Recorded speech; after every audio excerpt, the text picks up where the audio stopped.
Hi friends, welcome back. Today I will be doing a full inventory and freezer reset as we wrap up this year. I'm taking stock of what we have, how it's organized, and what this freezer will be supporting for us as we head into January. The freezer really is the backbone of how we eat. It holds months of planning, preserved meals, preserved foods, plus everyday items that keep our kitchen running smoothly. So this is less about adding more and more about using up what we already have. I'll be walking through how each freezer is set up, what's inside, and how I keep everything usable and easy to maintain going forward. This video marks a bit of a transition for me, so I'll be sharing some updates with you as we move on throughout the video. We're gonna talk about what's going on with our content, where it'll be moving forward, plus a January no-buy month that's coming right around the corner. So let's get started.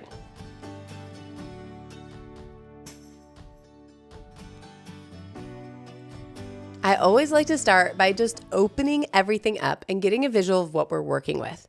Before I move anything around, I want to see what's actually here and what's been forgotten and what needs to be used sooner than later.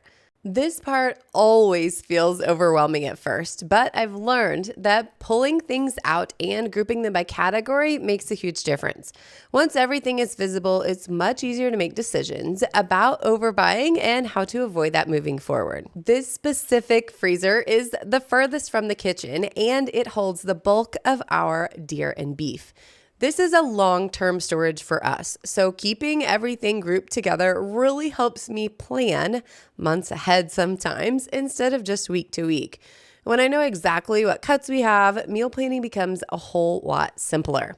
Now moving into this next one, I have to confess, this thing is a hot mess, but this is where some rollover deer comes in, plus our vegetables and miscellaneous stuff like frozen bagels. Organization completely matters in a freezer like this, so this is my project for the day. You will see a huge transformation by the end, and as I told my husband, it's something I've wanted to do absolutely for years, which he couldn't believe. This was on my to-do list for years.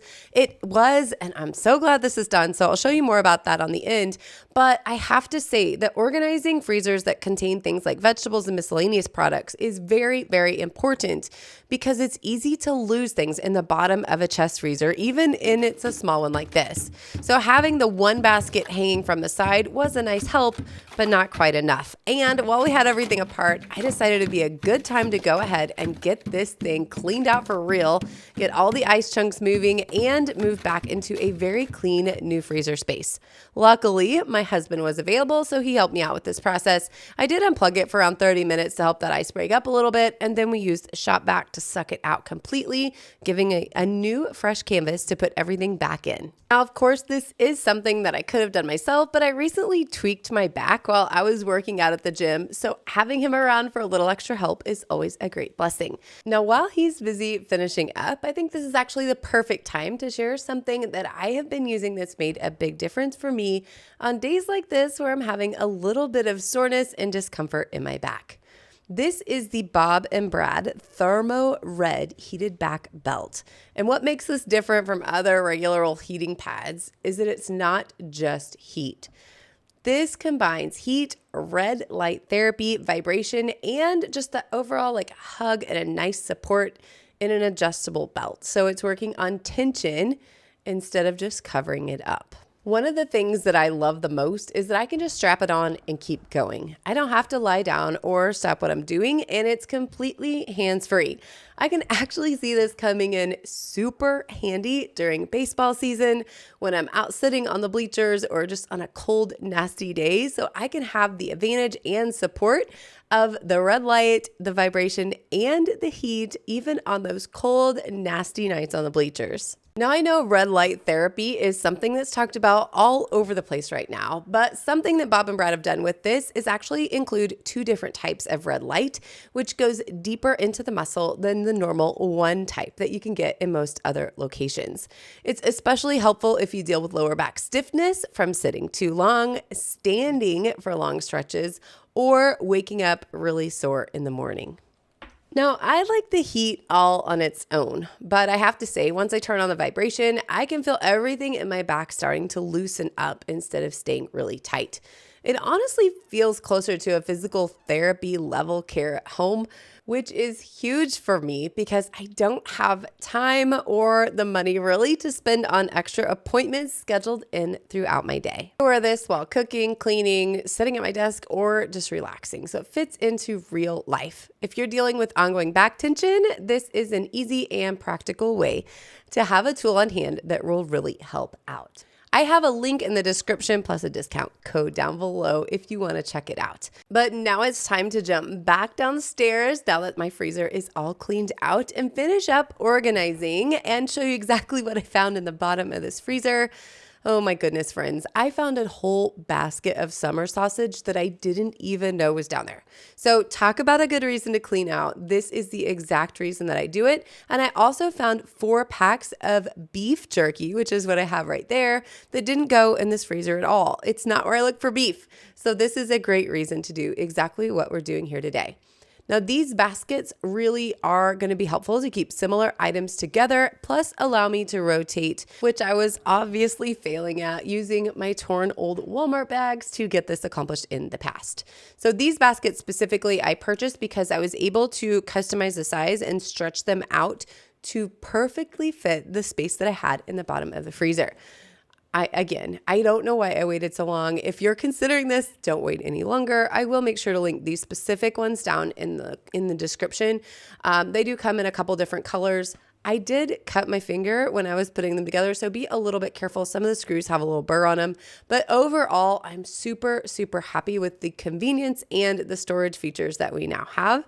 You'll see by the final shot here that I took it from being unruly and who knows what was in the bottom to now knowing that everything in there has its own place and exactly where we can find what we need. Before we go any further, I want to take just a second to explain why I always take the time to do a full freezer inventory at the end of every year. You see, before I started doing this, I would find that there were things that slipped to the bottom that I had totally forgot about, and food would end up being wasted. The whole purpose of putting all of this food away is to save money and be prepared.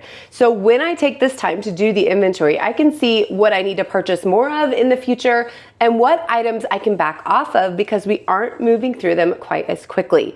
You see, sometimes I get really excited when I find a great deal and I buy a lot, but that doesn't mean we're going to end up going through it all. So this really helps me stay accountable to myself and to our budget to make sure that I'm using those funds wisely and we're moving through all that I've stored all year long. Now, I have one more freezer down here in the basement before we move on to the last of the 4 freezers that we are going to inventory today. This freezer holds our bulk items, things that we don't access daily but rely on throughout the year. Keeping the bulk foods separate helps to protect them from being dug through and keeps our working freezers a little bit more manageable.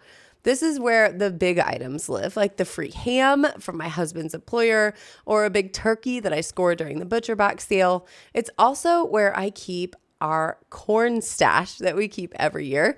I get corn straight off of the plants and then just shove them in a feed sack. Freezing them just like this makes corn preservation easy, needless to say. But it also gives me the ability to have fresh corn on the cob all year long, or even maybe pushing into 2 years if you want to know the truth, just by throwing it in the oven and steaming it up. Now, this one other item that I have here, this is cottage fries. I think I have like 20 bags of these right now. When I can purchase a larger amount and throw them in the freezer to get a better price, I love to do that. Same with our butter. We always have it.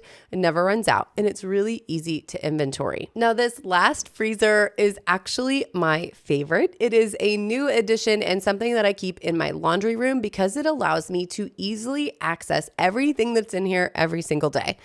I don't know about you, but my garage freezer is often covered up with kids' bikes and toys and fishing gear and all the like. So having something that I can easily access inside my house where I don't have to go out in the nasty elements to pull up some ground beef to make some tacos or anything else of the sort is exactly what I wanted to do and what we put here in the laundry room. This freezer holds my butcher box meats, but it also holds items that we use super regularly like ground beef, ground ground venison, plus a little bit of everything extra that we can just grab at a moment's notice. So I have my chicken nuggets in here, my steak ease, plus a couple jars of pesto, even though I keep the bulk of it elsewhere. I think of this like a staging area, a little bit of everything with quick and easy access for my family. Now, the one concern when you have a space like this is that it can quickly become a catch-all and you can lose some stuff down in the bottom if you're not sure what's going on. This is the reason that I like to keep a written inventory. Now, if you've been noticing it throughout this episode, I have had some inventory sheets that I'm keeping with me. I keep them separated by freezers. Not only do I write down what is included in each freezer specifically, but I also keep a count and highlight out the number of boxes that I have for each item, which is very helpful for my overall planning. And speaking of planning, I have an announcement about next year. I want to take the time to share something really important as we wrap up this year.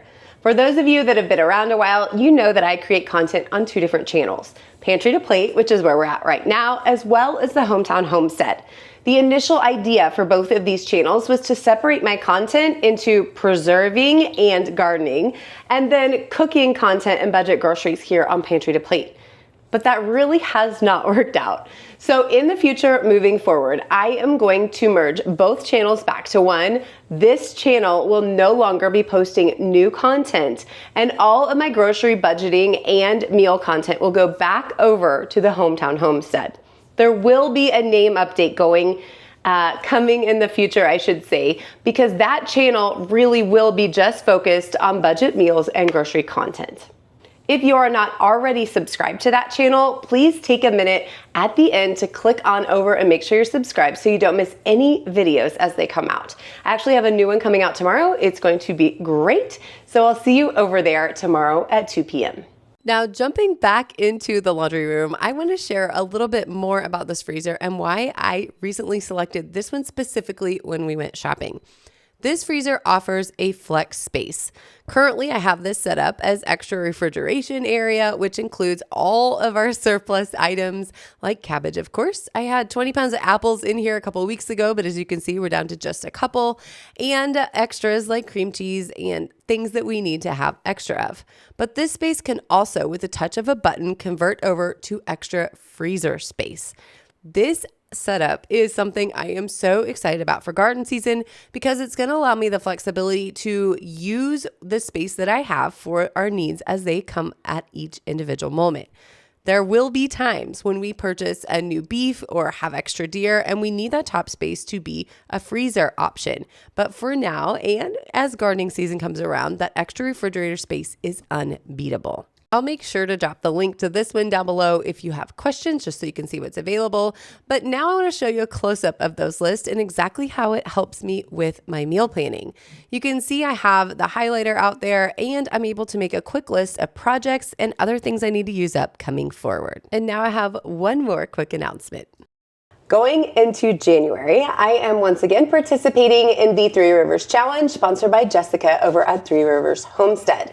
What this means, if you're new to this kind of thing, is that I am not going to be purchasing groceries for my family in the month of January, except for a very limited number of fresh items like produce if I need them at the time. My goal is to not do any of that, but I am giving myself a $20 per week budget, and I will be documenting a lot of those meals going forward. A slight variation from years past, I will not be documenting every single meal.